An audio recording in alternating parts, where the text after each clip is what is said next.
Dr. Joanne will share her experience of improving kitchen processes related to food catering in the hospital, and hope that this example will inspire you to identify potential risks and make improvements as soon as possible. Dr. Joanne, the floor is yours. Thank you very much, and good day to you all. I'll go right straight to the presentation. Next slide. So just to give us an idea of who Mpesa Hospital is, we are a tertiary hospital in East Africa, in Nairobi, Kenya to be precise. We are a 90-year-old hospital that's had many milestones that we have made. And last year, in June 2021, we launched our reviewed strategy after very many years, whereby we are focusing, and we have appreciated that our purpose is to promote health and wellness of the people that we serve, mainly because we realize that Africa has dealt and focused a lot on curative medicine. And so venturing into preventive medicine as part of improving the economy and the health of our country.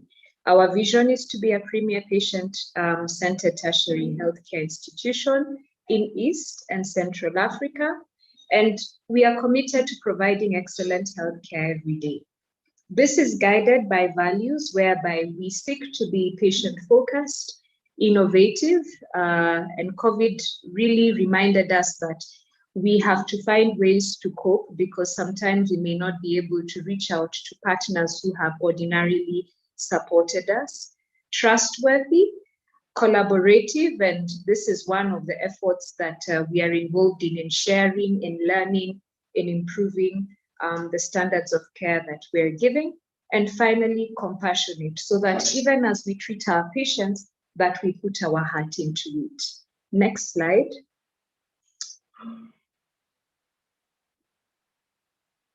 Thank you. And therefore then, even as we reviewed our value proposition as a hospital, we were able to identify 6 particular areas that we felt we can make a difference. And today our focus is really on food safety.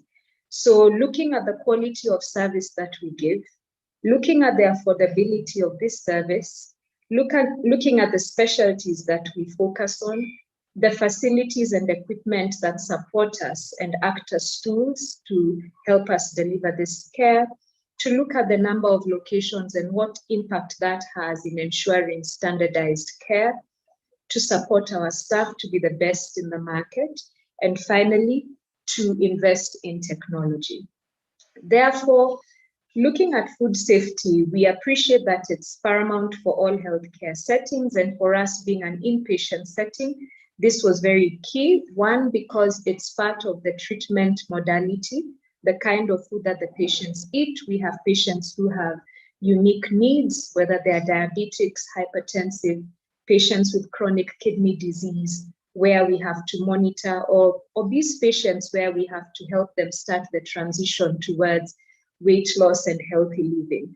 But in addition to that, there are those who come and can eat anything and everything, and we have a role to present to them a plate of food that, one, has the right calories, the right nutrients, but over and above that, that does not create illness, so that we do not have healthcare associated infections that are related to the food that we have.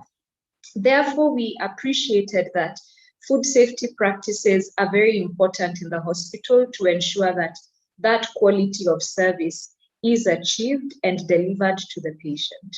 Next slide, please.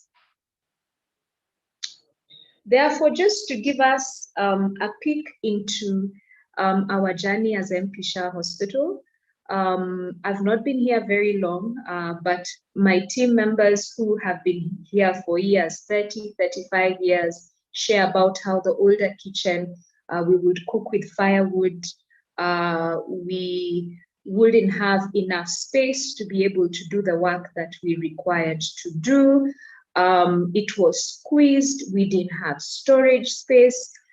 Food preparation happened in an ad hoc manner, but thankfully it happened well, and we didn't have quality checks and service during that time. Therefore, with our commitment towards patient safety, overall patient experience, and responding to an increase in numbers without reducing the quality of care, but rather increasing it, we had efforts that we put in place. And thankfully, there is no food that we presented to the patients that had any visible microorganisms like you see in the photo there.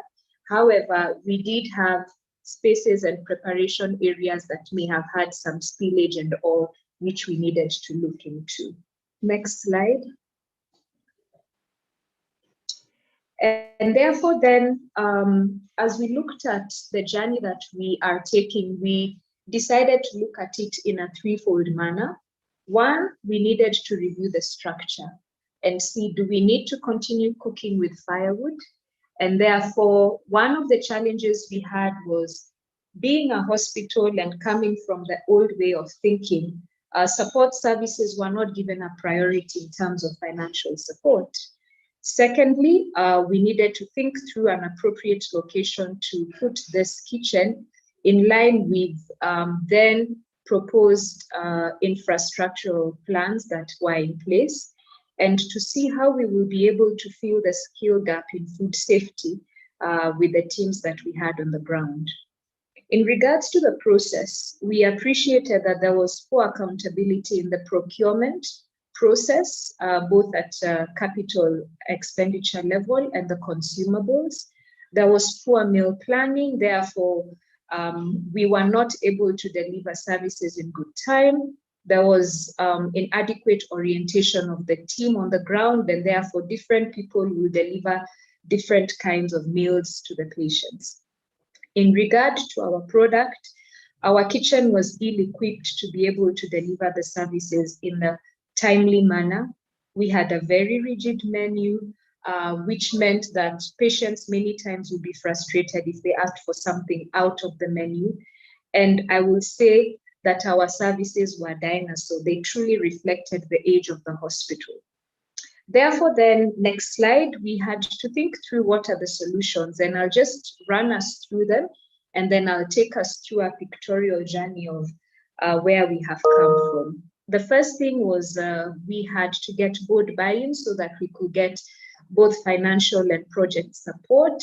And we were privileged to have donors and angel investors who donated the funds that were able to put our ideal kitchen in place, and then undertook a process to have continuous training of staff, not just in food preparation and catering, but in the hygiene standards that are required, in waste management as well, and also in ensuring that our staff also knew other safety measures such as fire safety, because that was the biggest risk that we had for our staff in the kitchen.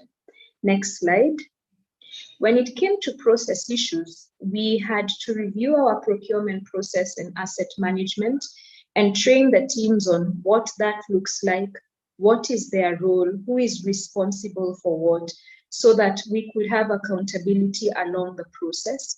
This included things such as reviewing how we evaluate our suppliers to make sure we have reliable suppliers, transitioning from getting unprocessed milk to getting milk that has been pasteurized so that we can prevent things like Mycobacterium bovis.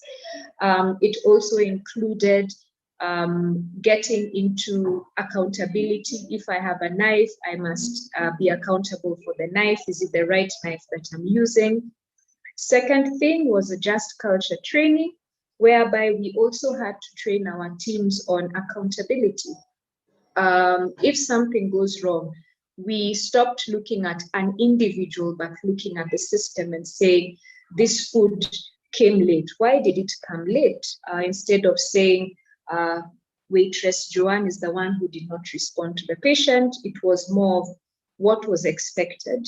Is there a process that waitress Joanne is supposed to follow so that this food is delivered? And it was interesting to discover that processes were there but had not been documented, and therefore going into the process of ensuring that these processes are documented so that they can be replicated. Thirdly, going ahead and asking, fine, the process has been documented. How many people have been trained on the process?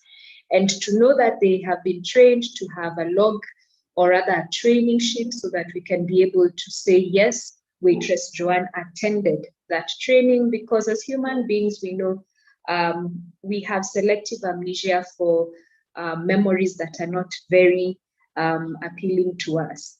And then finally, once the team has gone through training, asking ourselves, do we have a monitoring and evaluation mechanism to see whether what has been put in place is actually being evaluated, and therefore having various audits that happen monthly by an independent team to look at our food safety processes, our hand hygiene processes, our waste segregation processes, and after that, coming up with recommendations for improvement and timelines and people responsible, and also getting support from relevant teams to be able to achieve this.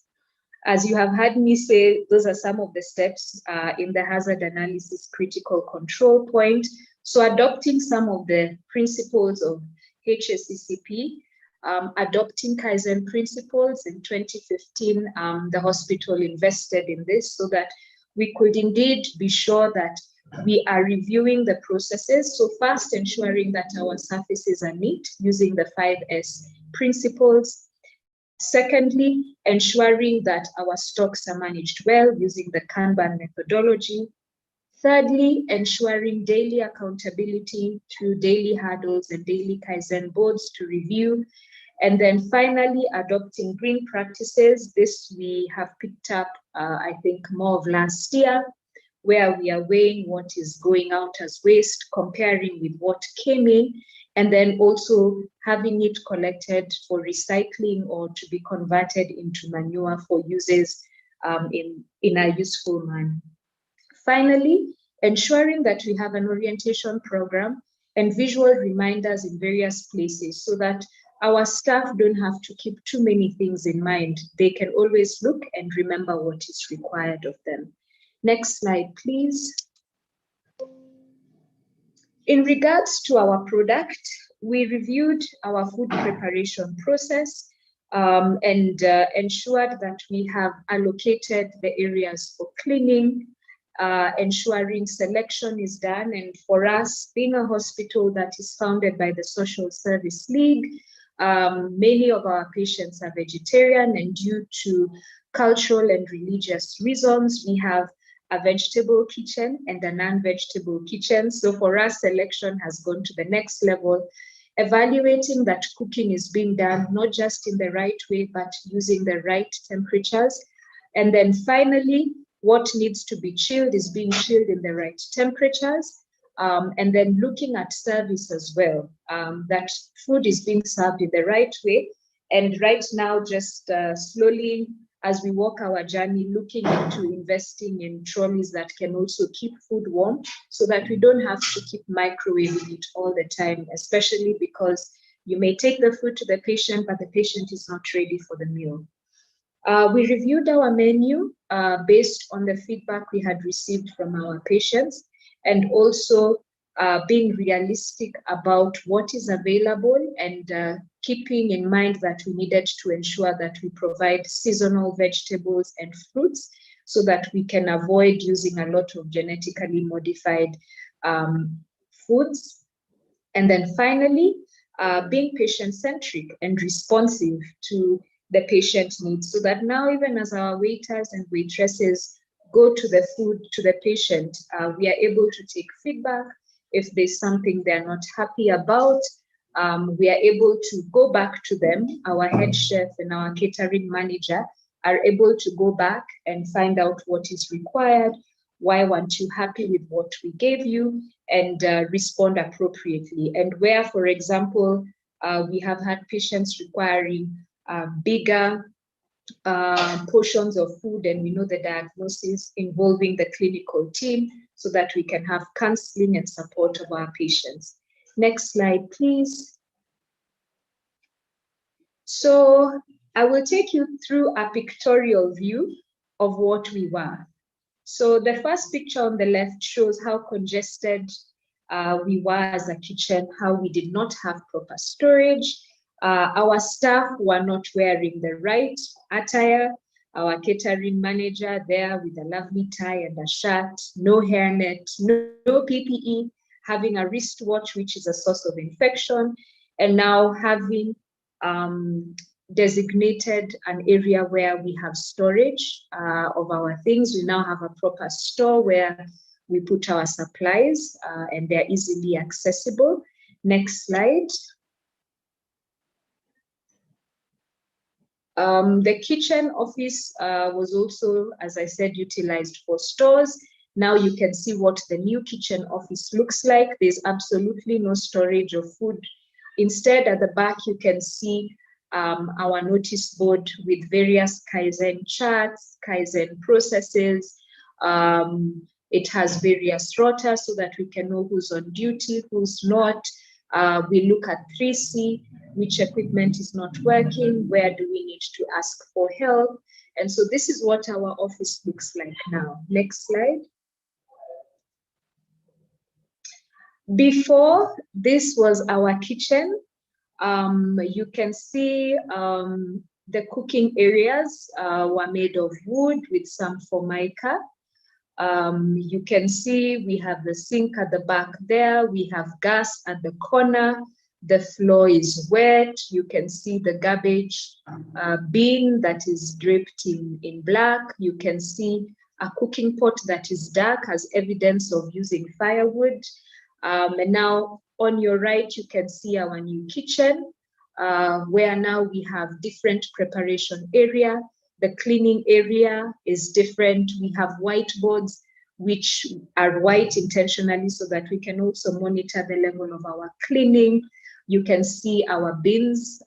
Again, we have color-coded the bins based on our waste segregation policy. And then all our surfaces are now stainless steel. So we are not scared of harboring any bacteria, any fungus, or even infecting the patients. And at the back, you can see then our chiller, where we are able to chill our things. Next slide, please. You can see our cooking area. On the left, we had a dirty roof and ceiling. We had no extractor. We had dirty tiles and a chipped and finished floor, poor ventilation, no firefighting equipment, open waste bins, missing wall tiles, again, a sign of we can easily get infection. The notice board was in the cooking area rather than in the kitchen, and there was no drainage in this kitchen. On our right, you can see now at the cooking area, you can see drainage that's there. You're able to see our chef in the proper PPE, having a spacious area. You can see the extraction chimneys that are there. And therefore, this now becoming the cooking area with a washing and sorting area elsewhere. Next slide, please. That again is just to show you that we have a finishing and serving area at the end of our food preparation line, so that now again everything is stainless steel to ensure that cleaning is well done and we are not harboring any microorganisms. We are able to serve even as we move the things from place to place. Next slide, please. This again shows us the spaciousness. You can see different color-coded boards at the corner there, again based on function. The cooking elements that are there. The white bins, again, as I said, having color-coded all our bins so that when we segregate our waste, we know where to direct it after that during disposal. And the workstation that is huge with very good lighting in the kitchen. Next slide, please. So the visuals that we put in place was to assist us to know what will be used for in different aspects. And therefore for us, having adopted a color coding system where red chopping boards and knives are used for red meat, blue chopping boards and knives are used for raw fish and seafood, Brown chopping boards and knives are used for unwashed vegetables. Yellow chopping boards and knives are used for ready-to-eat or cooked food. Green chopping boards and knives are used for salads and fruits. And finally, white chopping boards and knives are used at the bakery and for dairy products. So this we have implemented so that, again, for accountability, we know how many we have, who's working on what, on which day, which section they are, and therefore we are able to keep track of our tools. Next slide, please.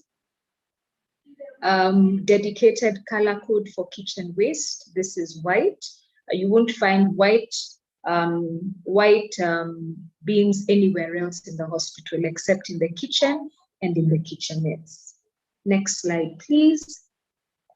We have instructions for waiters. This wasn't there before, and they're at all service points. All our wards have kitchenettes where the final prep for food is done or service.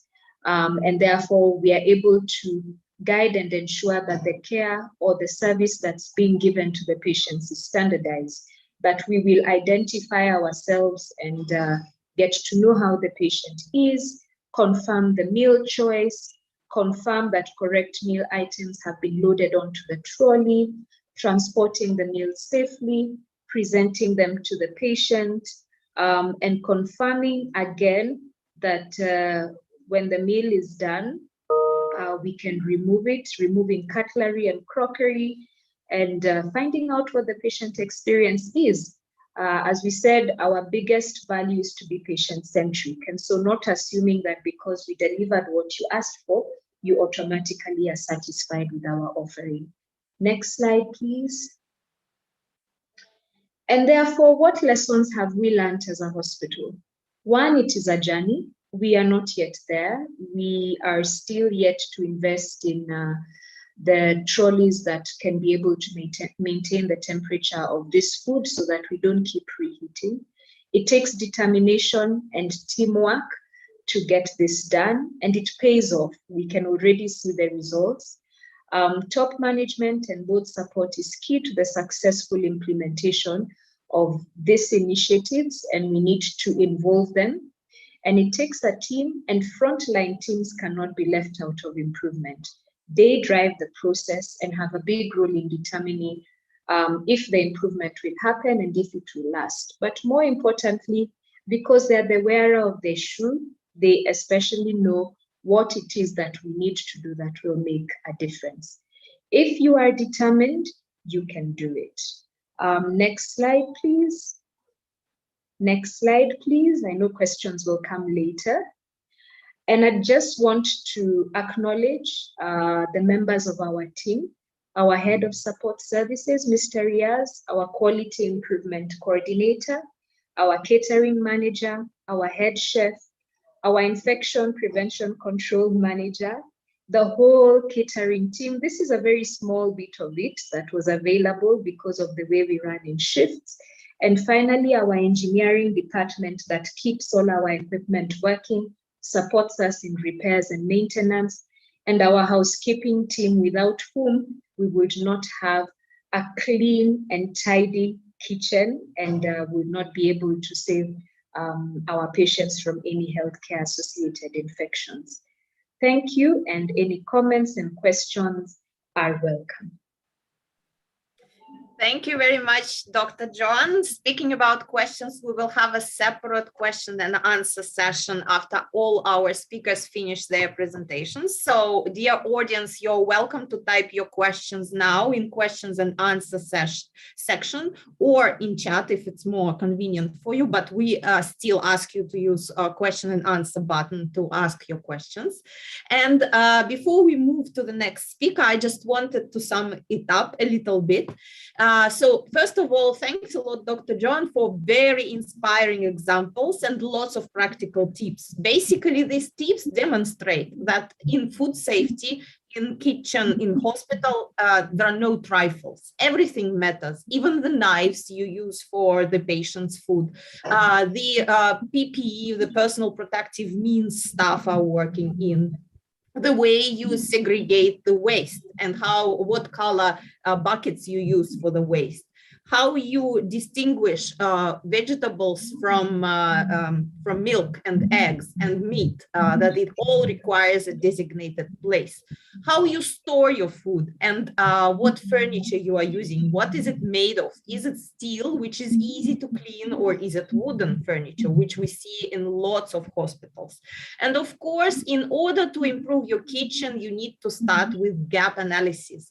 For those with whom, with the hospitals that we worked with in our advisory program and our assessors visited, we always include gap analysis of kitchen, and we always give recommendations. But even if we didn't visit you yet, you can still do the gap analysis, and you can identify what principles of food safety and food safe catering are missing, and then gradually, step by step, move towards improvement.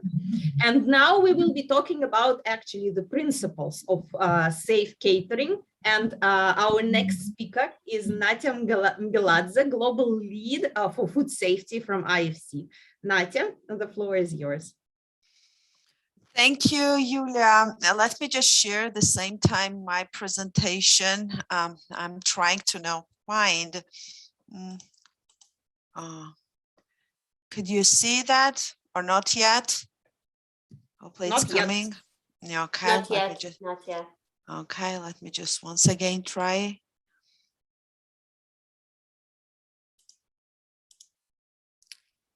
Can you see now? Yes, we can. Okay, wonderful. Wonderful. Thank you very much. So it was really inspiring presentation, what we listened from Dr. Joanne today. I was really thinking how to connect this like two presentations, and it's really easy connection for sure, because we just see the practices what the Kenyan hospital has now implemented already, and I'm showing now why it is needed, additional to the what Dr. Joanne talked and presented. So let me just link and once again. Maybe many of you knows, but talk about the definition. Yes. Sorry to interrupt you. You are sharing the presenter's view now. Okay, let me just stop then do it. And let me just once again do. Can you see now? Not yet. Okay. I think it's coming.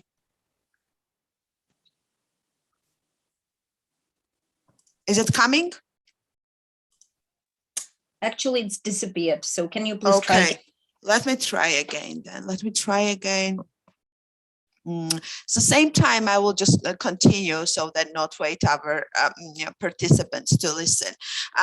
So let's start with the definition, which is very important why we are now talking on the hospitals and healthcare connecting to the food safety. So the idea here is that assurance that the food will not cause harm to the consumer when it is prepared and or eaten according to its intended use. That's what is according to Codex Alimentarius food safety. So I'm same time now trying to share the screen, and let me still, okay, I guess I'm now done. Can you see now my screen? And yes. Presentations mode, wonderful. Yes, okay.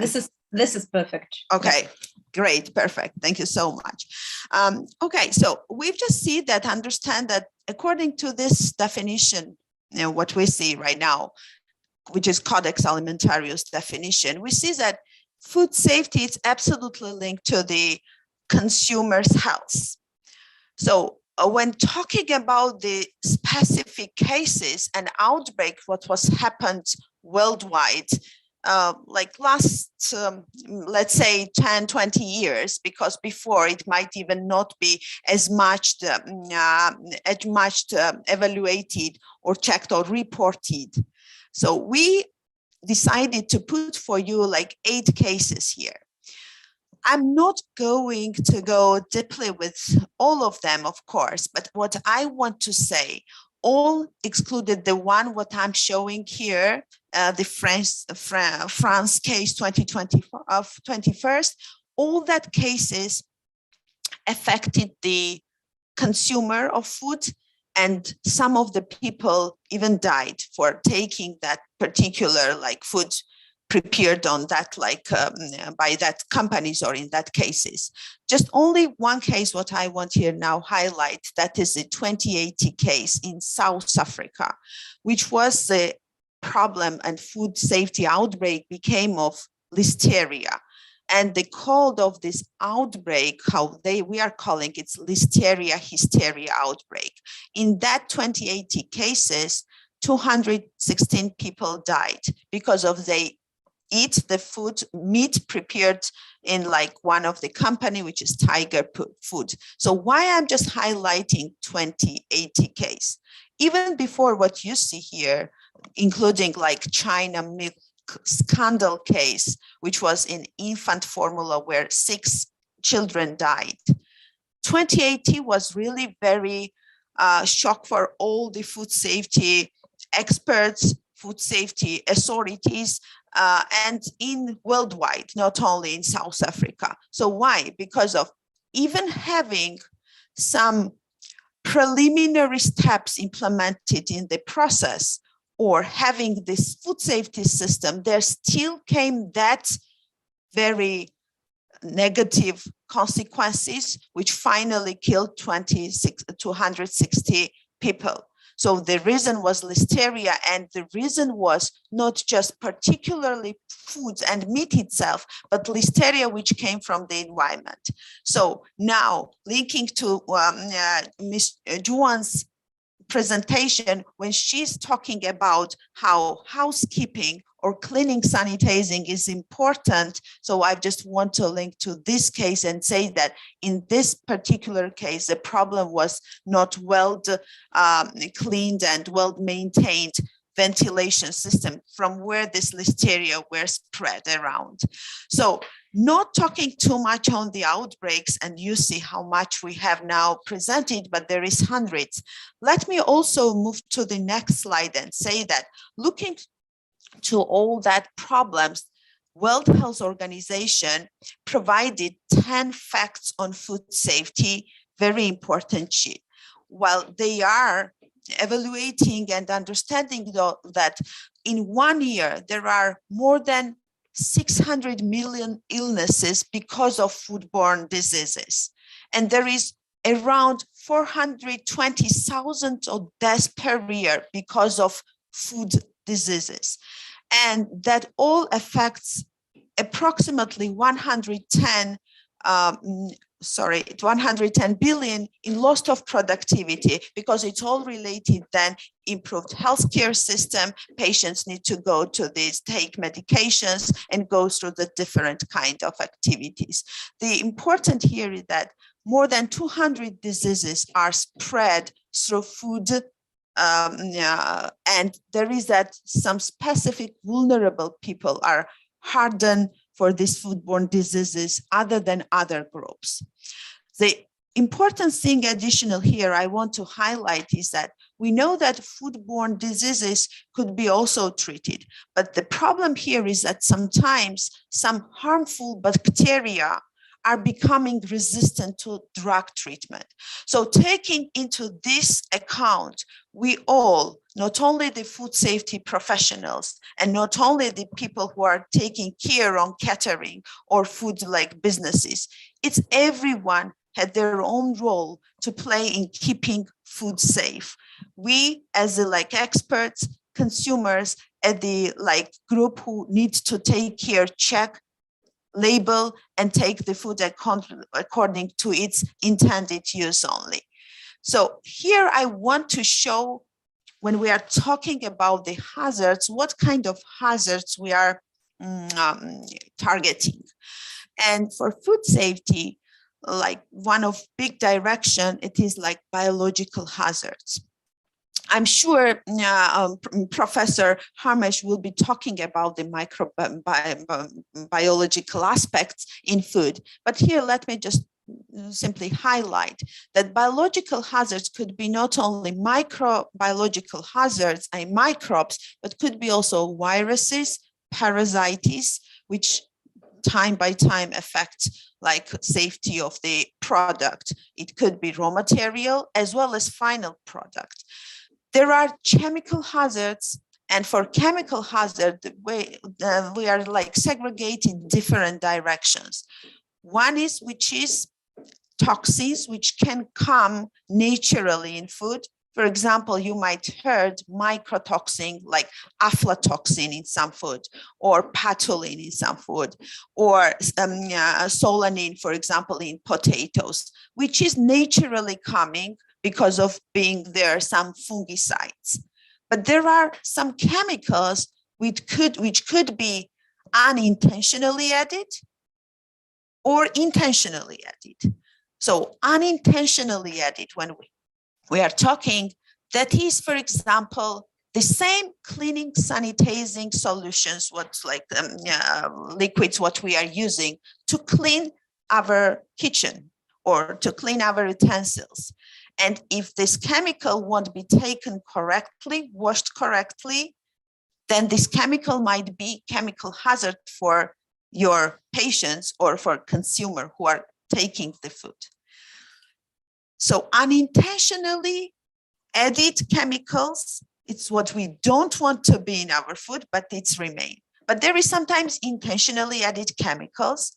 And this is, for example, all of you heard pesticides, or it could be herbicides, or it could be fertilizers, which sometimes farmers are adding, but because of not correctly done harvesting or correctly done preparation process, some chemicals are still remain in the food when we are preparing.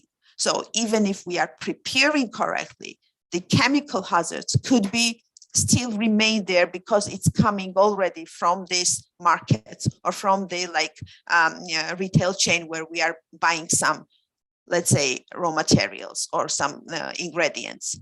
And there is also physical hazards, which sometimes you might also find in the food, which could harm your health. Yeah, so that's why it's very important for physical hazards, the size of physical hazard, that is piece of glass or metal or plastic in food, because size is important to affect your health. Food safety hazards, that's all which is related and affecting our health.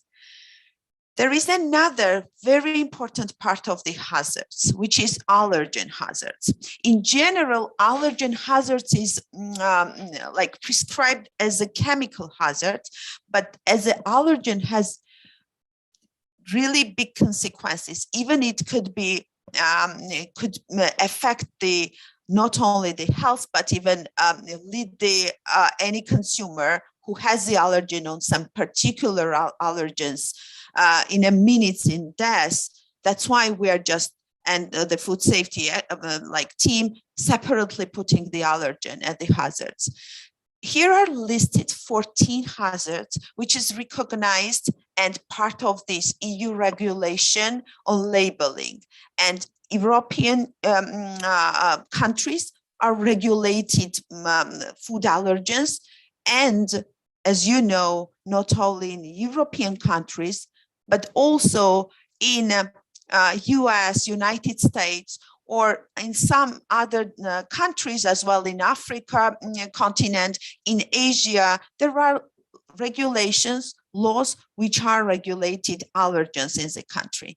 But mostly, more or less, the list is similar, what you see right now.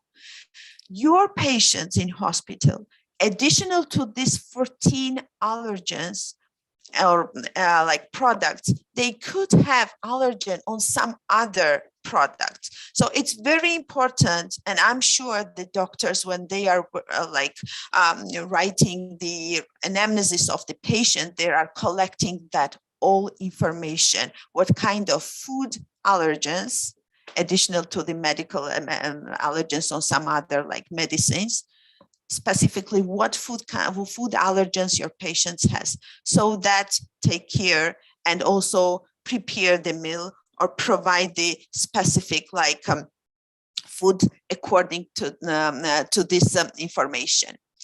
So we all know now what kind of hazards we are looking or analyzing to then take preventive care on it.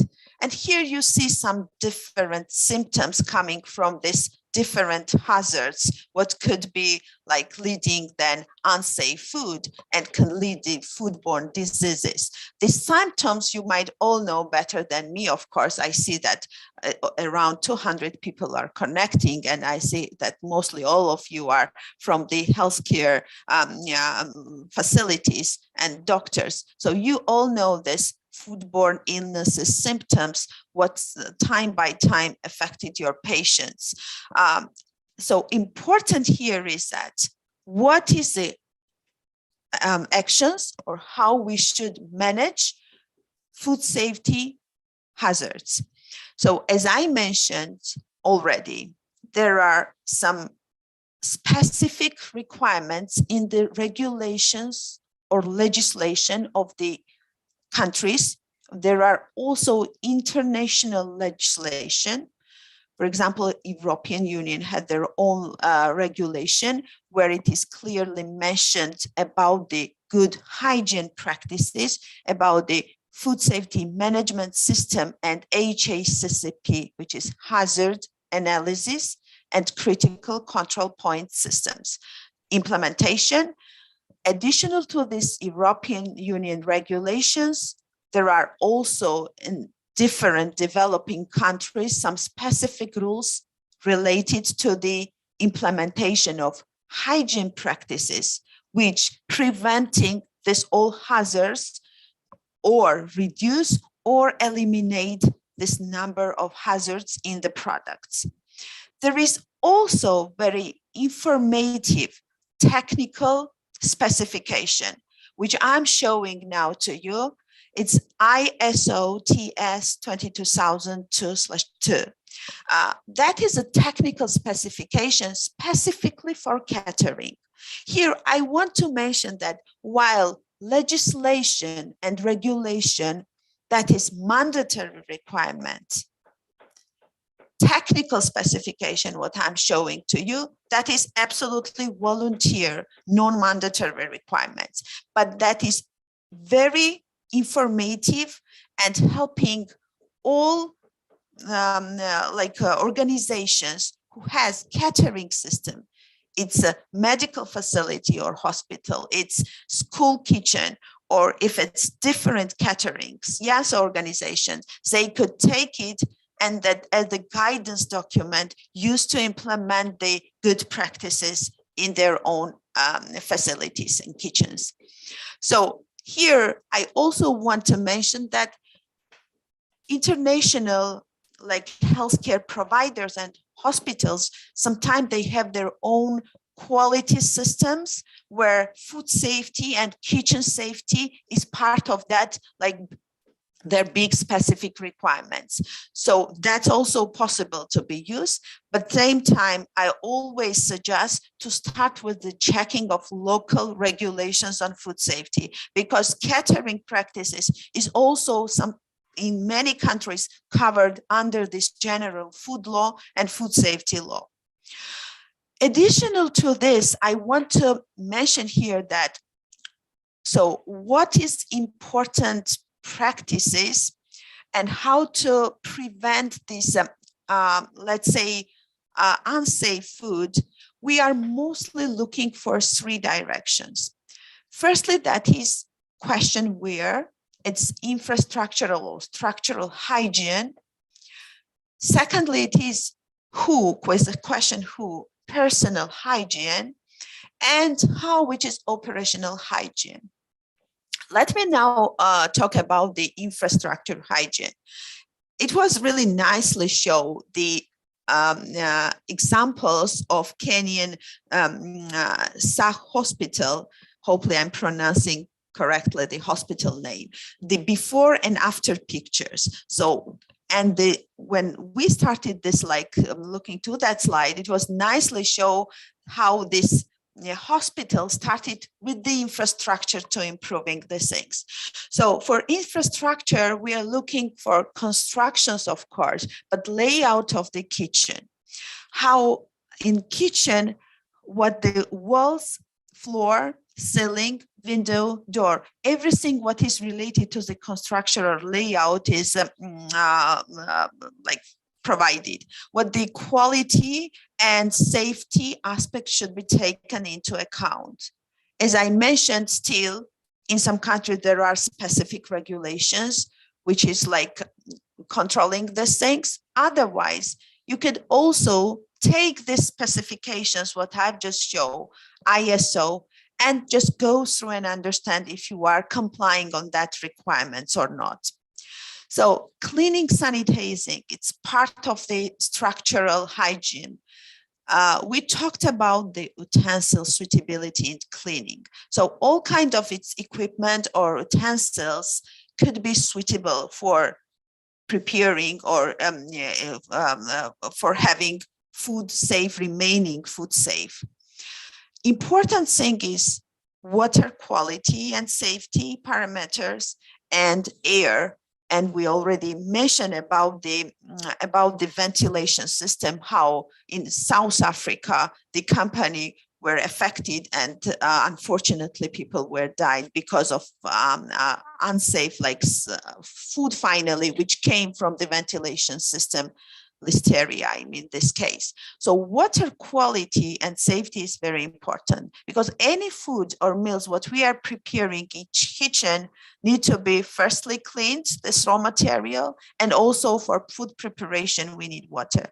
So always if the countries have not their own specific requirements on water safety, we are recommending to go and check WHO's requirements on potable water and to use only potable water in kitchen while preparing the food.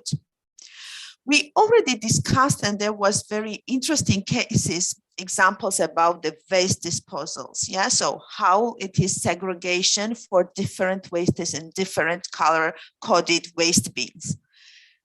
And additional to the waste bins, I want here to highlight pest control systems. Here might be questioned that, okay, it's hospital, we are now talking on kitchen, but pests could be everywhere. Pest control system, it is problem in Europe, it's problem in US, it's problem in Africa continent, it's in Asia. So everywhere pests are existing. So right, correct pest control system, that is what also preventing food safety problems and in the different organizations. I also here want to mention about the importance of personal hygiene. We talked about the uniforms in our previous presentation.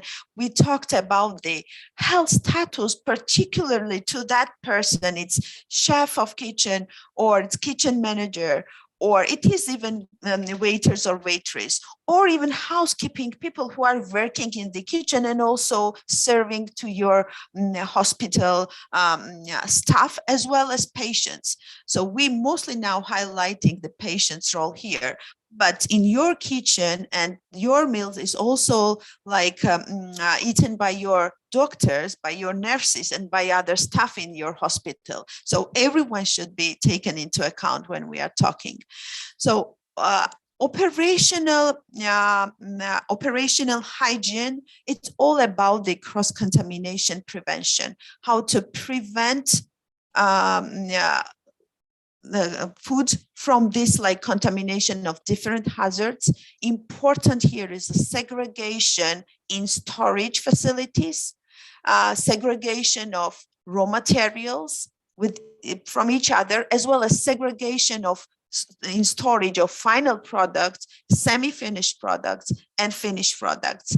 We also talked the importance of having right management of purchased ingredients and materials. That's all very informative, and that's why in many cases when people are implementing food safety system, they are involving the purchasing department who are supporting this kitchen, yes, or this specific like catering to buy some ingredients.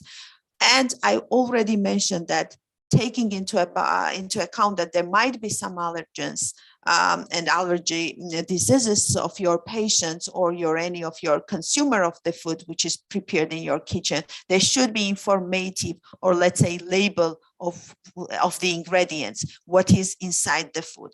Everything what we are now talking should be documented.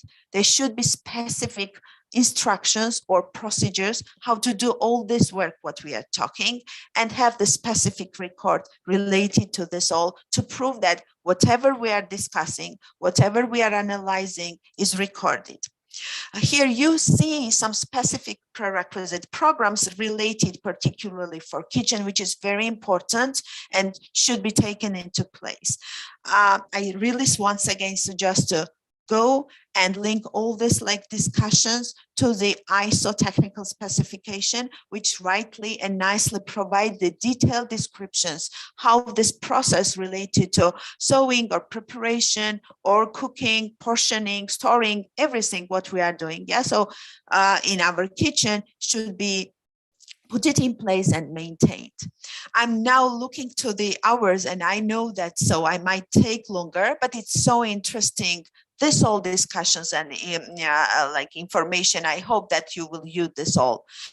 Formula, finished product, and if your food meets specification. So I always suggest that they should be providing created the food details related to any specific meals, what the formulation it has, what the dietary statement there is, what the raw material ingredients is used to prepare that food, how you are packing, storing, what the temperature of storage you need to maintain to remain the food safe. So all this process could be put it in this document so that every time there is main chef or there is some other staff in the kitchen preparing the food, they know that this is a policy and that particular meal should be prepared according to that particular guidance. Here, I just want to highlight three main prerequisite programs. So good hygiene practice related programs, which is one, cleaning, sanitizing.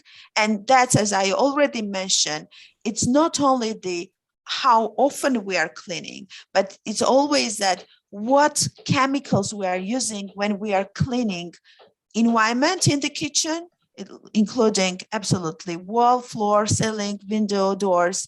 But also the importance is what kind of chemicals we are using when we are cleaning our utensils, so equipments, any kind of like particularly materials, what we are for sure also using to preparing the food.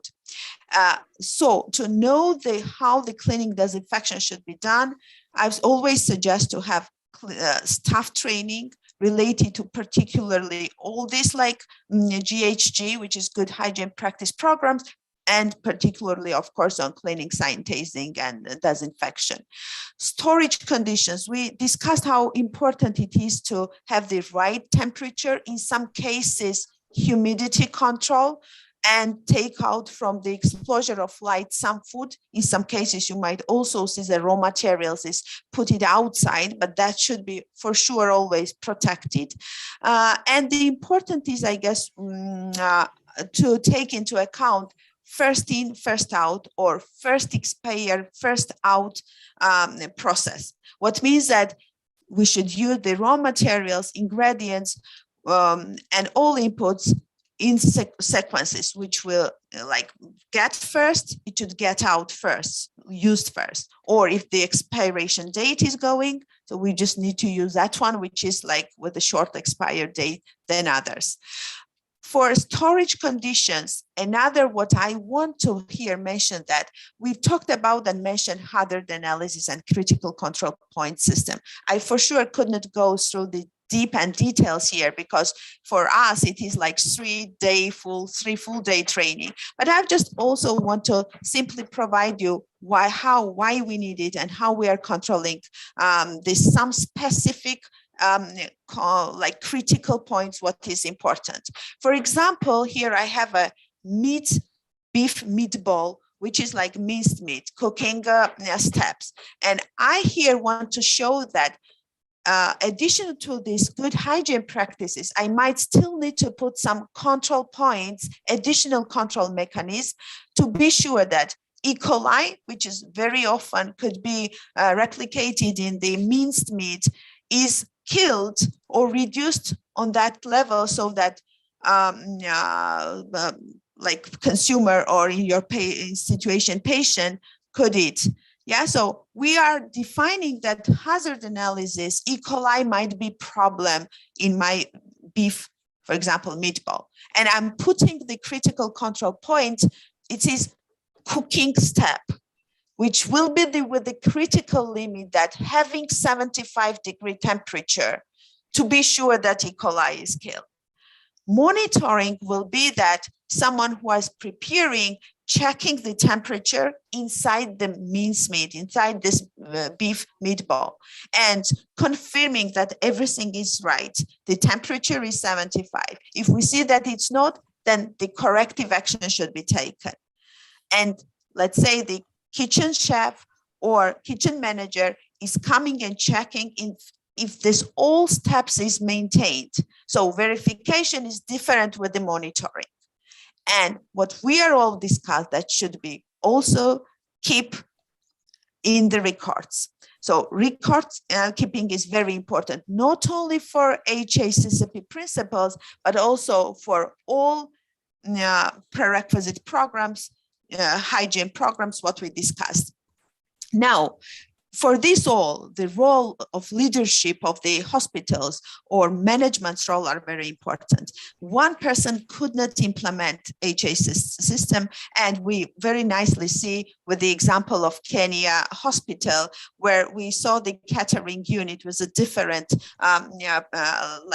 representatives. So food safety, it is, as I told you, everyone's role, starting from managers to define the team or the team leader who are appointed to implement the system in place. But also it's important that leadership find resources, financial plus human, as I already mentioned, and provide this sufficient, enough, and appropriate training to the people to understand how the system should be put in place. So now, after all this, I'm sure that you will already provide your own list from where you need to start in case you don't have all this taken into account.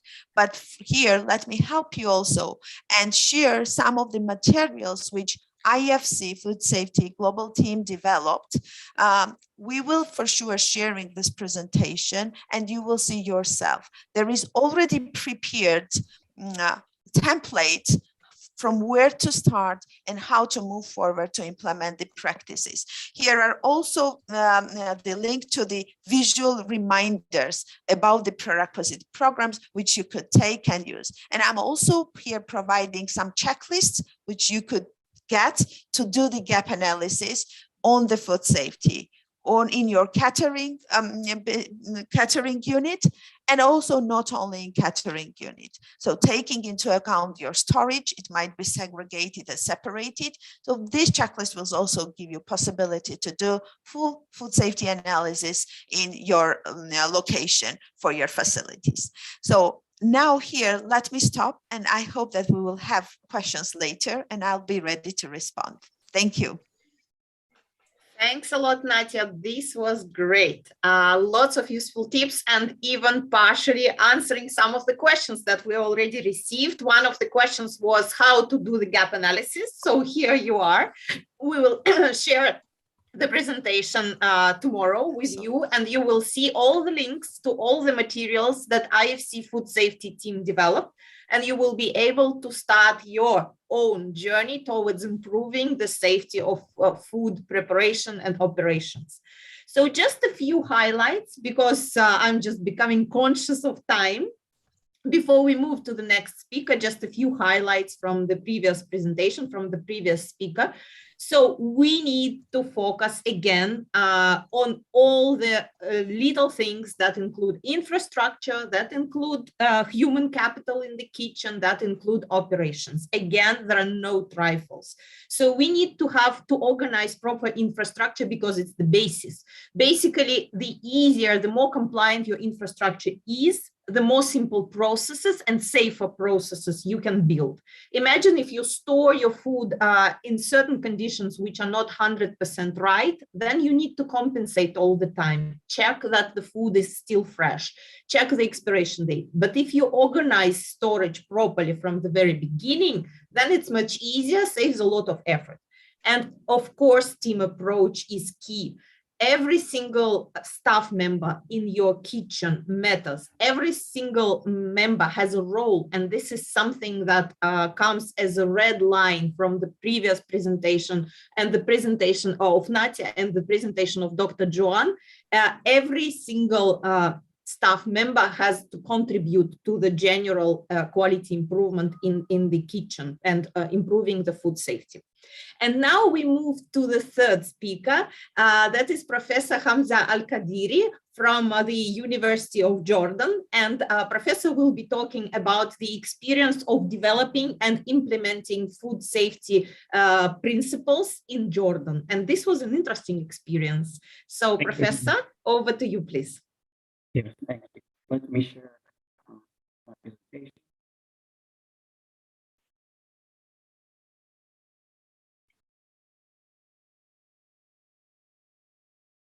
Yeah, I think my presentation is already shared. Yes.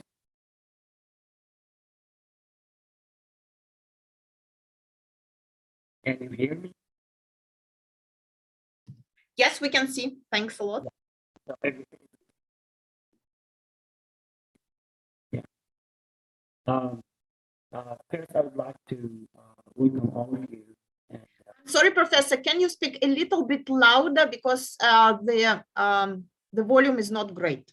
Just only comment. okay.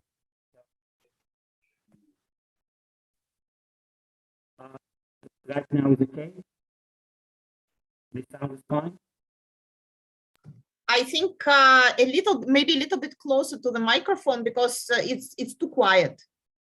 Too quiet. What about now? I think.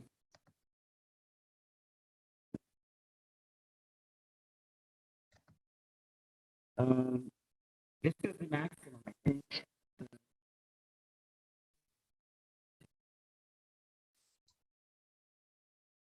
So can you hear me now? Yes, this is wonderful. Perfect. Yeah, okay. So first of all, I would like to welcome you all. And I really appreciate giving me such opportunity to discuss with you an important topic about the application of good hygienic practices in healthcare sector. Okay. Now, as we know, in general, the organisms that cause foodborne disease in hospitals are the same that causing foodborne disease in the community, in the general community. However, outbreaks in hospitals can have more serious consequences because it may include vulnerable and immune-compromised patients who are the most affected by microbial pathogens. So although food safety has dramatically improved in the last decades, still outbreaks of nosocomial gastroenteritis continue to occur worldwide. Now, food poisoning is commonly self-limiting, as you know, in general population. However, debilitated patients may suffer much more serious secondary symptoms or sequelae.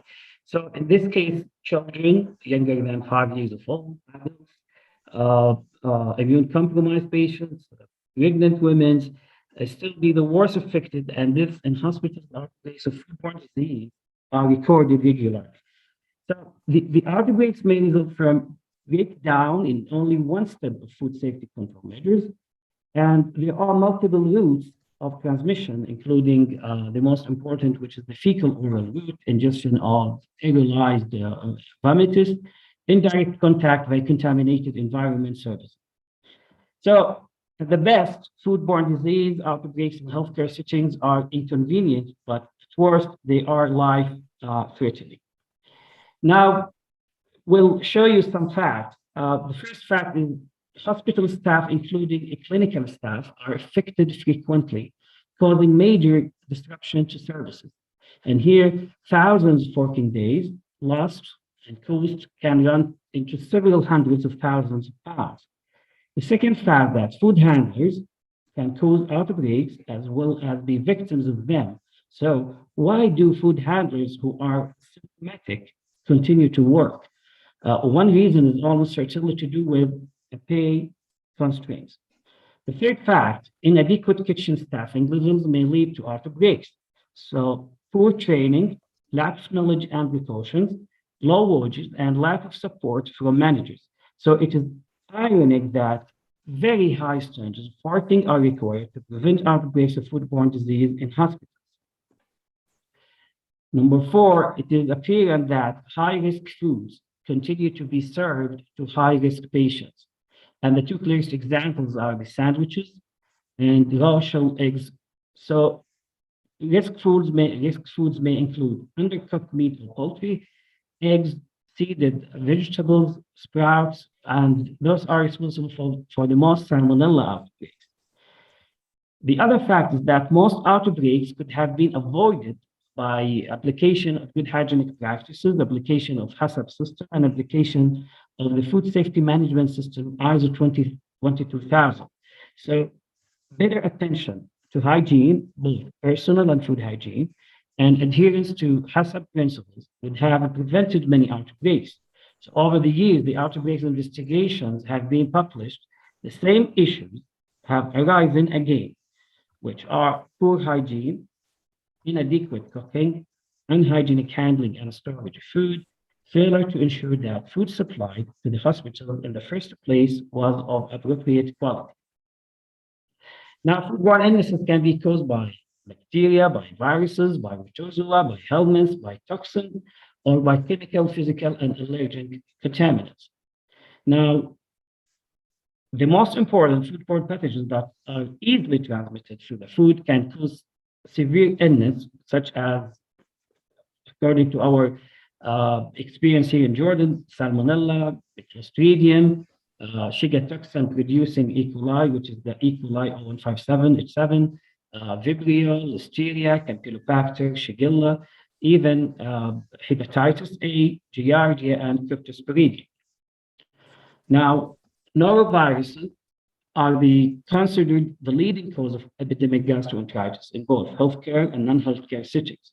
And that's because low infectious dose, short incubation period, and they are resistant to inactivation by chlorination or by freezing or by heating or by using normal detergent-based cleaners. Now, in general, bacteria are considered to be the most important agents of foodborne illnesses, and this is because of many reasons. First, they multiply in minutes, multiplication within minutes, such as Clostridium perfringens, which multiply every 6 or 7 minutes. And we have bacteria that still can survive and grow under refrigerated conditions, and we call them psychotrophic bacteria, such as Listeria. Also, as you know, most food, they preserved under vacuum packaging to prevent spoilage. In this case, facultative aerobes, such as Listeria, still may grow under vacuum conditions. Also, we have an issue of endospore-forming bacteria, such as Bacillus and Clostridium, and we know that most of outbreaks in cooked rice is due to the spore germination, due to Bacillus subtilis. Also, due to the low infectious dose, such as the enterohemorrhagic E. coli 0157H7, less than 10 single cells may cause a disease, and bacteria can cause disease by infection or by intoxication. So in case of infection, the bacteria should be ingested with food according whether a high or low infectious dose, but still bacteria, some kind of bacteria may grow in food system and may produce toxins, heat stable toxins. So in this case, cooking or reheating of food will not prevent the disease. As we see here, different infectious doses for different bacterial cells.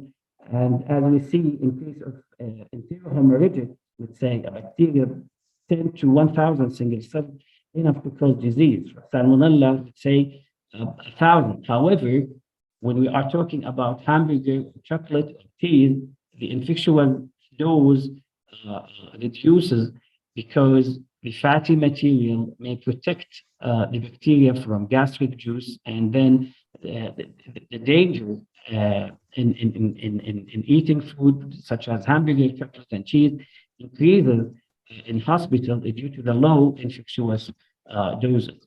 Now, we should know that the responsibility of hospital for services to provide the nutritious, but at the same time safe food to patients and employees. Now, the cases in outbreaks of foodborne infections, healthcare settings can result in serious illness, wastage, expensive medical treatments, spread of infection. Also, providing nutritious meals for vulnerable people in healthcare settings should involve systematic approach to microbiological safety. Now, when we talk about vulnerable patients, we should consider the high-risk individuals, such as infants, young children, elderly, patients with cancer, pregnant women. So in this case, the levels of immunity will also be lower than usual patients. And this, in this case, also patients who's taking high dose of drugs, such as steroids or immune suppressants. So the probability of infection is therefore increased due to weakened immune system. This means they are more likely to become ill and suffer from serious health effects if they eat contaminated food. Now, I'll show you this table, for example, a comparison between susceptible population in comparison with general population. For example, people or patients who are undergoing transplantation, there are 2,508 more times more to be infected by Listeria in comparison with general population. Patients with undergoing dialysis, for example, 476 times more. Even patients with diabetes type 1 and type 2, still they are sensitive or susceptible to Listeria infection more than general population. So in this case, we should focus on patients in hospitals, and we should take in consideration the factors that may cause foodborne disease. In general, we should link three factors, which are the contamination, growth, and survival. In case of contamination, that the pathogen must be present in the food, and mainly we are talking about ready-to-eat, contamination of ready-to-eat food, or contamination of water, contamination of food handlers, equipment, and utensils. So we should apply the good hygienic practices, and we have. I'm sorry, Professor. Again, yeah, the cracking sound. Thanks. Yes. So we should focus on how to prevent contamination. This is in the first place. Now, regarding the growth, mainly we are talking here about the bacteria, because viruses can't grow in environment. They need hosts. So here we are talking about the factors that may increase the growth of bacterial cells. And again, we should talk about the temperature time relationship. We should talk about the water activity, about the oxygen, and we should take in consideration the cytotrophic bacteria such as Pseudomonas, Yersinia, Clostridium, Listeria monocytogenes. The last factor is the survival, in which when the bacteria or the microbe present a dangerous level, they must be able to survive in the food during its storage and processing. So let's say preservatives in food do not kill the bacteria. You know, the goal of preservatives mainly to stop the growth, or and to limit the growth. But still, there are many types of the bacteria can still survive under different environment or temperature or pH, or with using the preservative. So in this case, heat treatment and food irradiation is an essential tool to eliminate and destroy survival pathogens. Now, according to WHO, the factors contributing to outbreaks and foodborne illnesses could be related to preparation too far in advance, storage at ambient temperature, inadequate cooling, contaminated canned food, inadequate thawing, cross-contamination, infected food handlers, use leftovers, and so on. So according to US CDC, estimate that approximately 18 to 20% of foodborne outbreaks are associated with infected food workers. And the transmission of foodborne pathogens can occur from pre-symptomatic, symptomatic, post-symptomatic, and asymptomatic food handlers. So most nosocomial foodborne pathogens are spread by the fecal-oral route, and the primary source of the outbreaks may be contaminated food, water, infected patient, visitors, staff, or food handlers. In this case, families and friends should be discouraged from bringing and unsafe food from outside sources.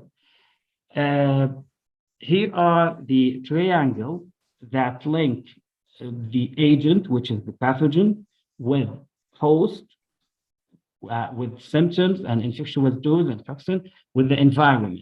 So to the outbreak, let's say foodborne outbreak or waterborne outbreak, we should investigate, first of all, what is the agent, what is the pathogen, whether it causes disease by infection or intoxication, incubation time. So, and then we should consider the host, we should consider the symptoms, we should consider the infectious dose, and we should take in consideration the environment that assists or that related to the disease itself. For example, we have new challenges in healthcare settings, and the first challenge is it's the antibiotic resistance for the emerging pathogens. So antibiotic-resistant foodborne germs is a growing challenge that is made worse by overuse of antibiotics. According to the US CDC, over 660,000 people in the United States get sick from resistant salmonella and campylobacter. So contaminated food can contribute to nosocomial outbreaks of multi-drug resistance bacteria, such as extended spectrum beta-lactamases, reducing enterobacteriaceae. And there are increasing reports of multi-drug resistance in zoonotic foodborne infections, and emerging resistance of salmonella and campylobacter species contribute to excess mortality and morbidity rate. Now, also, we should consider the extraintestinal and post-infectious manifestations associated with enteric pathogens such as Campylobacter, O15787, Yersinia, Pseudomonas. So these pathogens may cause secondary symptoms or sequelae, let's say listeria in healthy people. They may cause influenza-like symptoms or flu-like symptoms, but in pregnant women, they may cause an abortion. O157 E. coli, they may cause hemolytic uremic syndromes. So in this table, for example, it shows the secondary disease states resulting from foodborne infections. For example, brucellosis, they may cause otitis or meningitis. Campylobacteriosis, they may cause Guillain-Barré syndrome. Salmonella may cause otitis, colitis, whatever. So toxoplasmosis, Toxoplasma gondii, they may cause congenital blindness. So we have to consider that pathogens, they are life-threatening in hospitals and in healthcare settings, and the issue is not only linked to gastroenteritis or diarrhea or self-limiting diseases. The second challenge is the aging population, and more people are being cared for their old age in the community as elderly population grows. So the nature of healthcare changes. And we see that nursing homes are admitting increasingly frail individuals with ever more complex medical and nursing needs. So safe food preparation in nursing and residential homes is therefore becoming increasingly important. The third challenge is that changing in environment where the hospital are using greater and more varied ingredients to meet the demands placed upon them, and hospitals catering management team and their advisors need to be able to assure themselves that effective HACCP system is used by supplying companies. Now, factors that linked to patients regarding foodborne diseases in hospitals may include patient severity of illness, chronic medical conditions, bacterial cross-contamination, emerging food and waterborne pathogens such as Legionella and Pseudomonas, antibiotic resistance, the patient microflora, indigenous microflora, improper holding time and temperature for the food, and mainly here we're talking about the endospore forming bacteria, contaminated equipment, poor personal hygiene, and food from unsafe sources. So the types of food served in healthcare settings should be carefully selected to minimize the risk of foodborne disease in patients, and including the most susceptible people. In this case, for highly immune compromised patients, including organ transplant patients and cancer patients undergoing chemotherapy or radiotherapy, a low microbial diet has been advised. Low microbial diets are not sterile, but there are diets from which certain foods are excluded and safer foods substituted in order to reduce the risk of foodborne infection.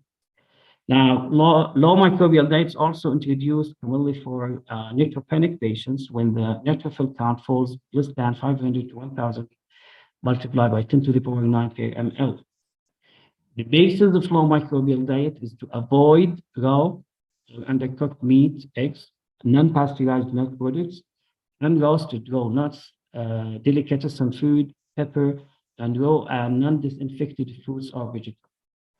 Also, low microbial diet is recommended for 3 months after autologous hematopoietic cell transplant and allogeneic HCTC recipients, and should remain in this diet until all immune suppressive drugs are discontinued. For infants, second example, powdered infant formula is not sterile product and can become contaminated during production with the bacteria such as Enterobacter psittaci. So to reduce the risk of infection in infants less than 6 months, the reconstitution powdered formula should be undertaken by caregivers using good hygienic measures and in accordance with the guidelines for the safe preparation, in which the water temperature should be not less than 70 degrees. And storage and handling powdered infant formula should be under hygienic conditions. Now, how to prevent foodborne outbreaks in healthcare settings? First of all, we have to control the food production and processing, and this should be achieved by persons such as consultant in communicable disease control, infection control officer, local environmental health officers should advise the catering management team in all aspects of food hygiene.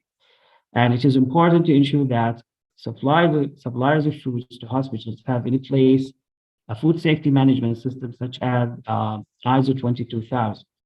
So, as we discussed before in this session, HACCP system relying on prevention rather than testing the end products, and it's mainly to identify hazards and then how to prevent or eliminate this hazard, application of critical control points and operational prerequisites programs, and how to establish preventive, proactive monitoring and corrective actions. The success of HACCP system depends on training and constant supervision of employees and the importance of their role in producing safe foods. So also, the implementation of HACCP system in hospital food service is still voluntary in most countries. Several hospitals in Jordan have adapted these principles to ensure that hospital food is safe for consumption by high-risk patients. Now, according to this, most outbreaks could have been avoided by adhering to good personal hygiene and application of HACCP principles. And all the time, we should adopt the risk-based thinking, because routine microbiological assessment of food samples and fecal screening of food handlers may not reduce the risk of outbreak, because by the time the results are obtained, the food has been served and consumed and hard to recall. So hospital food service must develop a food safety management system, such as ISO 22000, that meets food standard requirements based on Food Code, US Food Standard FDA, and Codex Alimentarius, which is the international food standard by FAO and WHO. This should be fully reviewed by certified food safety professionals or external inspectors. The infection control team should be invited to help in evaluation of the catering contract, teach food handlers about hand and food hygiene, set up quality measures such as HACCP and ISO principles, and participate in the inspection of hospital food handling areas. In this case, according to the risk-based thinking, we should apply what is called the plan, do, check, act cycle. So in the plan that control the leadership and planning and support, and then the most important part is the do, that includes prerequisite programs, traceability system, emergency, hazard analysis, validation, hazard control, and verification. Now, also, there is a small cycle in hazard analysis, plan, do, check, act, that linked to the implementation of the plan, control, monitoring, and measuring, control products, verification activities, analysis results, and then how to update and verify all these information. So this is according to the application of ISO 22000. So in ISO 22000 covers all hazard analysis critical control point system. Also, it's a more comprehensive system in comparison with the HACCP.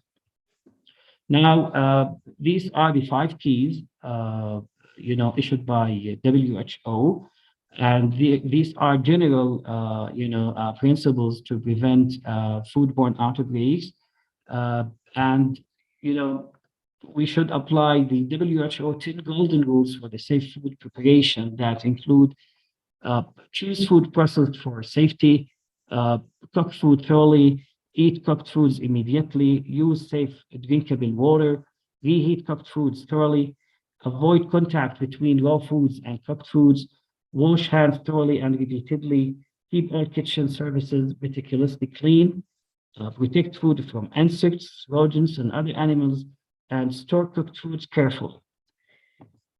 So in conclusion, prevention of foodborne infection in healthcare setting is essential. Most of the foodborne outbreaks in healthcare settings might be prevented if good hygienic practices and HACCP principles have been followed. A food safety policy in hospitals should involve persons such as consultant in communicable disease control, control of infection officer, environment health officers as well. And the policy should include commitment to good hygienic practices, procedures to ensure that suppliers of food and water have satisfactory food safety policies. Finally, for highly immune compromised patients, a low microbial diet is advised. And thank you. Thank you so much, Professor Hamza. And actually, that's very useful presentation, because certain parts you can print out, like the previous couple of slides, and put on the wall in the kitchen, because it gives you clear advice. It gives your staff clear instructions how already today, not even tomorrow, you can start improving your food safety practices. So before we move to the section of question and answer, and I give the floor to Natasha for a second, I just wanted to make a few tips, just remind you a few things that Professor Hamza mentioned in his presentation. So number one, there are multiple potential risks, lots of bacteria that can be especially dangerous in hospitals. Why? Because there are patients with low immune systems, because there are vulnerable groups as children under 5 years, elderly people above 65 years, and bacteria which causes usually mild disease in healthy young people can cause serious consequences for their health. And this was, by the way, the discussion of a case in NHS hospital in our community of practice. And if you want to learn more about such examples, you're welcome to join our community of practice, because some of the questions even that we discussed during our webinars, they will be posted in there, and you can find answers from our experts. So Natasha, the floor is yours before we move to the question and answer. You're muted. Thank you. Yes, and a very, very quick announcement. It may be that you received the link to this event from somebody else. If you did not register yourself, then we do not have your email. And if we do not have your email, then we will not be able to send you the slides. So the slides will be sent to the person who registered and provided their email. If you want the slides to be sent to you, but you did not register, only in the case that you did not register, please send us your email in Q&A, okay? So if you received the link to this event from somebody else, give us your email to receive the slides. That's it. Thank you. Thanks a lot, Natasha. So first of all, I also wanted to thank you for staying longer. As usual, it's such interesting discussion that we are a little bit exceeding the time that we planned, 1 hour and a half, but we believe you find it useful. Also, unfortunately, we will not be able to answer all the questions that you sent to us because there are lots. So join our community of practice to get answers to the questions in case you do not hear your answer today. And also, thanks to our experts who already replied to some of the questions in question and answer section. So the first question is actually a very common one, and it's a question to all the experts, how to make sure that food is safe, specifically if we're dealing with food brought from home. So some kitchens are not full circle, so they cannot provide enough food for the patients. Some cultures just believe that visitors should always bring some food for the patients, and it's tradition, it's local tradition, so patients are resistant to refusal about such food. So what's the trend? What's the recommendation? How to deal with this food? Should there be food brought from home, or it's safer not to have any food? If it's allowed, how to manage it? Who would like to be the first one? Dr. John, Professor Hamza, do you want to be the first to answer this question? Food brought from home, from relatives, mommy's soup in the pot. Is it safe? How to make sure? I think it's not safe, you know, because actually we discourage people to bring food from outside resources. We are not sure about the safety of food, whether prepared at home or, you know, street food, you know. So we have many cases here in Jordan about the safety of food bringing from outside, and it was the cause for making several foodborne outbreaks actually in hospitals. And mainly here we are talking about fruit juices. We call here the cocktail, and we have a traditional a food meal, which is the chicken, you know, chicken meat and with sauce or shawarma. Sometimes, you know, what we call chickpea dip. All these kind of foods, you know, prepare under unhygienic conditions. So mainly toxins of Staphylococcus aureus also was responsible for several outbreaks here in hospitals. So no, it's not safe at all, and we. It should be, you know, forbidden. Yeah. Thanks a lot, Professor. Dr. Joanne, what's the practice in your hospital? Do you allow food brought from home? No, we don't. I support what Professor has actually said. We also have challenges of people traveling from very far. Therefore, sometimes you can have food come and its integrity has been compromised because, of course, they were not able to monitor the temperature and the conditions as they travel. So we highly discourage it. There are times, of course, patients will insist and it's very uncomfortable. So these are things we communicate right from the beginning, even as they come. And I think I'd also said that there are times when patients want specific meals and therefore we go out of our way where it is possible. The last point I would add to this is especially for patients who are like newly diagnosed diabetics, we have found them struggling with the new diets that we give them. So when they get food from home, then you find you're unable to control the sugars. So you keep playing around with the insulin, it increases the hospital stay and then predisposes them to other infections. So for us, it's a risk through and through. Thanks. Thanks, Dr. John. That's a great point. So basically the conclusion is if you want to be safer, there are just too many risks with food brought from home. So hospitals that choose to have safety and 100% control over what they give to their patients, they try to communicate to relatives and families and patients that there should be no food from home. Yes, there are some emotional aspects of it and some patients might not like it, but gradually they will be grateful for it because it's just safer. So also we get multiple questions about actually menus in the hospitals. So how to construct a menu in the hospital to make sure that different types of patients get what they need. There is no additional harm. And here we're not even talking about food poisoning. We're talking about actually meeting the patient's needs and not causing additional harm due to the pre-existing conditions patients have.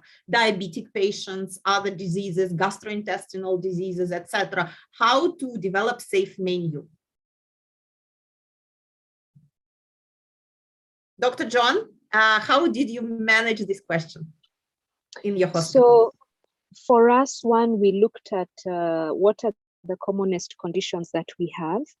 Many of the patients are able to take a general menu and therefore we're able to prepare a menu that meets the caloric content that's required and the nutritional elements required by the patients. So, and we were very keen to take into consideration our local vegetables and fruits and the seasons when we have them, just so that we make sure we are getting the freshest supplies that we can as a hospital.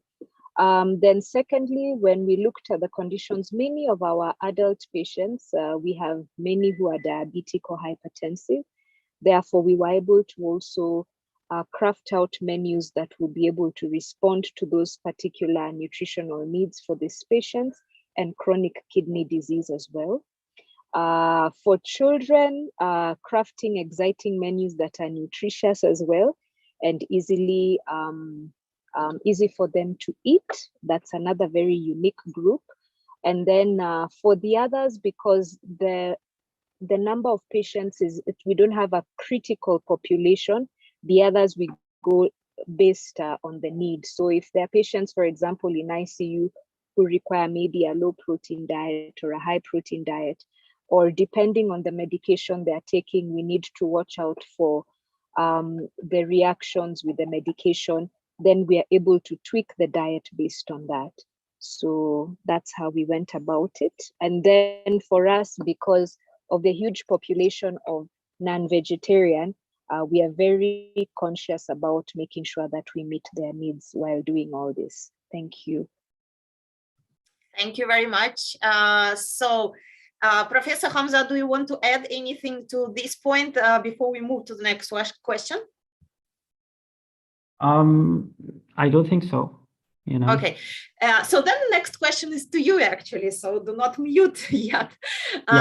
So you mentioned that hospitals in Jordan were having some challenges and they were adopting the newly developed standards and they were introducing the new recommendations. So maybe you can share some challenges that they had on their way so that our audience can have some lessons learned, what to be done and what not to be done, should be done in these cases, while improving the food safety practices. Actually, first of all, we should focus on training. Most of, I'm sorry, Professor, again, the voice is cracking a little bit. Yeah. First of all, we have to focus on training, okay? Training of food staff. You hear me, right? Yes, we can hear you. Okay. So, continuous training is an essential tool to improve food safety in hospital. Every 2 months, we have kind of training sessions, theoretical and practical, how to prevent cross-contamination. Also, we have training sessions for nursing staff, because nursing staff who serve the food to patients, and how to prevent contamination between medical or clinical staff with food items. Also, advanced training programs on how to apply good hygienic practices, and we actually focus on infection control department to be an essential part in how to control foodborne diseases, essential part in how to visit food suppliers, on-site verification of food suppliers to make sure that all food supplies are according to safety standards. Now, an issue, that we can't have samples, food samples, and test them in hospitals, because according to the Joint Commission International, the clinical laboratories should then test any environmental sample. So we have such a plan to keep food, let's say, samples for 5, 6, 7 days under refrigerated conditions, and we keep, all the time microbiological testing of these samples to make sure that we don't have any uncontrolled pathogens. Mainly here we are focusing on Staphylococcus aureus fecal contamination, such as E. coli, Yersinia, and we focus on hand swabbing and surface swabs. Also, we have to make sure that sanitizers that are used in kitchens are effective, and at least have 3 to 5 log reductions, and to be safe to be used in a food system.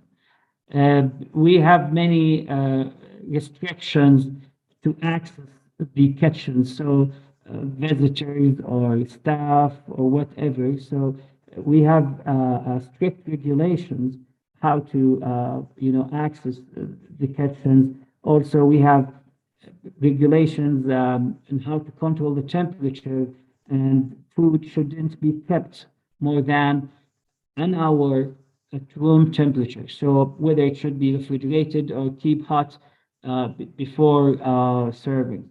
So many tools and many measures applied by time to let's say to prevent foodborne disease, or to keep the situation in an under control manner. Yeah. Thanks a lot, Professor. Very useful tips.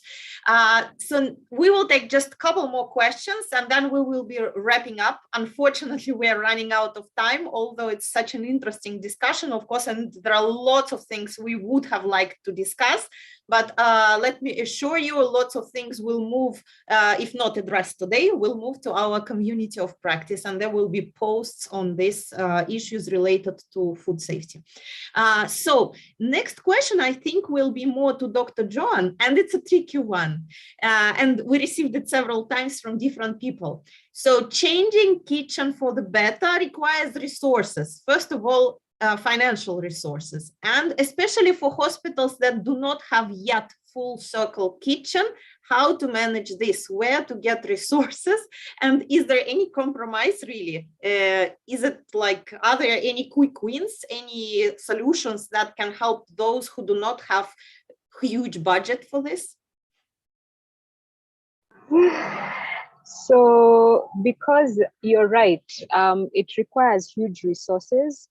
And if you remember, one of the first challenges was just lobbying our board so that we could have allocation of funds towards the kitchen. The first thing we did was try and figure out, is there a way we can work with what we have in terms of ensuring an element of cleanliness and an element of process, training the people to start appreciating what is required of them. Small wins like PPEs, small wins like waste segregation, which does not require a lot of money, but you're able to achieve that. Small wins like we can clean what we have and make sure we have cleaned it well. Personal hygiene, ensuring that, for example, because of the way the kitchen was, can we have a bath, a foot bath as the people go in, because that's the least we can do. We do not introduce anything new into the kitchen. Our 6 monthly food hygiene testing for the staff to make sure that they are not the ones passing on any infection, even as we continued to present our case. And with every change that we made, having used the effort impact matrix to say this is high impact, high impact, low effort, starting with that quadrant, going to high impact, high effort, which was really mainly the construction, where so that by the time the board is ready to give us support financially, we can already show their milestones that have been won by the team internally, and anything that needs to be done now falls in their docket. I think a third thing that was also important for us was the adoption of quality standards. So ISO 9001 and having preparation for that. And because that's an investment that you take as an institution, you don't want to lose it. And then stepping it up and saying that we will go ahead and get Joint Commission International Accreditation, which is even stricter, and looking forward to also getting ISO 22000. So with those commitments that come right from the board level in terms of wanting to be a premier patient-centered institution, then we got more buy-in and continue to get buy-in. But yes, there are small wins that we can start with. Thank you. Thanks, Dr. John. That's a great point. I agree with you 100%. So the big journey starts with little steps. So there are little quick wins that you can already start using today. And the second thing, definitely you need leadership support. You need to get leadership buy-in. And for this, it's important to understand, to admit actually that kitchen is not some secondary importance supportive department. It's very important part of the whole system of patient safety. And without organizing it properly, you cannot ensure quality improvement in your facility. It's a very important part, and it shouldn't be in the shadow. And the last question that we wanted to discuss today, and I think it's mostly the question to Natia and Professor Hamza. So we spoke today about the resources. So there are very specific practical questions from our audience. Like, for example, sometimes patients are not able to eat their food in time. And as Professor Hamza said, food should be eaten right after preparation, but they might be undergoing some procedures and they are absent in the ward, and the food is kept by the side table. So how long can it stay there? Because there are different procedures. That's question number one, which is very practical. And question number two is actually a broader one. are there any resources that our hospitals, our audience today can refer to get more answers to similar questions, very specific ones, so that there are any standards related to how long, how much, etc. So very specific practical resources that you can recommend. So Nadia, do you want to be the first to answer this question? Yeah, so thank you, Julia. Firstly, let me start with the first question, which is related to the already prepared, let's say, finished food product. So you might remember one of my slides, which was related to the specification of some particular finished product, finished food meat. So what the specification it should meet? Yeah, so I've talked about this all the details related to like food formulation, about what ingredients there should be, how to store in like if it's like already prepared, but how long that should be also stayed inside table. That's also part what there could be decided. So what we could not say right now the answer, because there won't be one correct answer. Every product had their own like period of time, how long it could be put it in the side table. That's why it's important that for every kind of meal, whatever is prepared in hospital, there should be specifications for that particular. So that if we know that the inside table there is put it longer than it is already defined, so when we could like confirm that food is still remaining safe, that could be taken out. So that's very important. That's why I've just suggested that put as one of the suggestions to think and work on the specification for each particular food. That's for question one, and I don't know, Mr. Dr. Hamza wants to also answer on that or not, but I could take another one as well. Thanks. Dr. Hamza, do you want to add anything? Yeah, but actually, we have a concern about the time, how long we can keep food at room temperature. In hospitals, shouldn't be more than an hour. All the time we ask them to keep refrigerated food in a temperature below 6 degrees and hot food to be kept in the temperature above 65 to be away from the danger zone. So the danger zone between 5 to 60 degrees. The issue here, in hot food, just to prevent the germination of endospores such as bacillus, because not all the time the reheating process cannot all the time eliminate survivals. So that's why I think an hour is more than enough to keep food at room temperature, not more than an hour. And if the patient doesn't want to eat the meal, so we can ask him, to take it, and then we can, provide him with a new one. So just to keep food safe. Yeah. Thanks a lot, Professor. Very clear guidance, even with certain frames of temperature. So you can see that certain countries like Jordan, they have very clear guidance regarding this. And the second part of the question, what other resources our audience can look at in order to find similar answers to questions which are very specific? For example, we received questions about the food carts, which are used for transporting food from the kitchen to the patients, which is the optimal way of serving food. Is it a plate with a lid? Is it a special tray? So all these things, where can they find? So let me start again. In some countries, as I already mentioned, there are already regulated requirements for that specific, like hospital catering as well, or in general in catering. So in some cases, the food safety aspects is covered by agriculture ministries, but in some countries, there is covered by the Ministry of Health. Firstly, recommend everyone to check their own regulations requirements in the country. If it's not existing, the regulations, we could for sure every time can go and relay on the regulations in Europe. There are some specific, very interesting like materials, what was also just recently finalized, the updated version by the Irish Food Safety Authority. And the name of this is the Safe Catering Pack.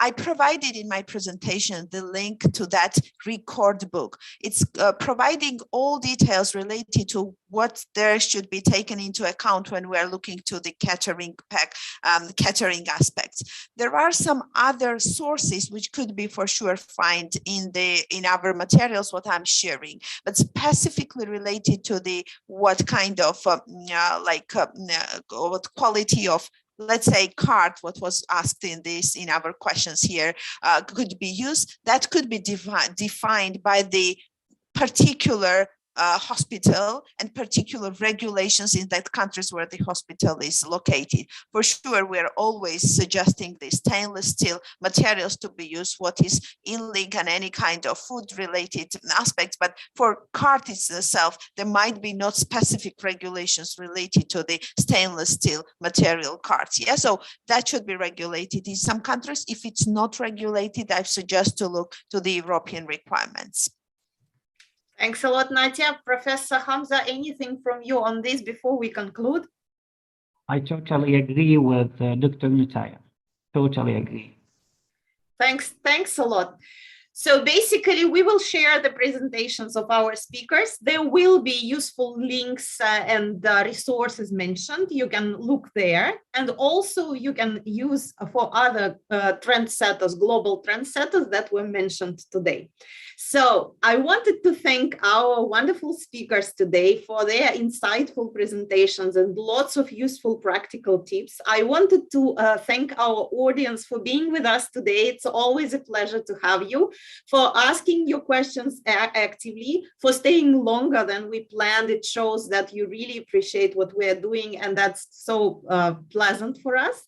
Thanks a lot, and look forward to seeing you at our next webinar. We will announce the subject separately. And now I move the floor to Natasha.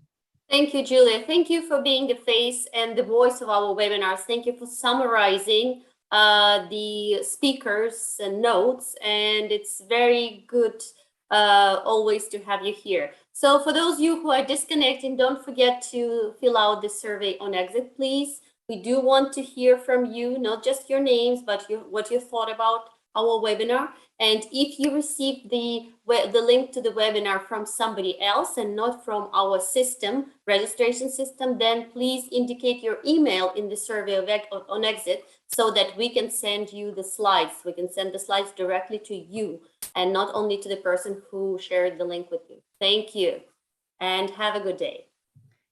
Thank you. Have a good day. Thank you very much, Natasha. Bye.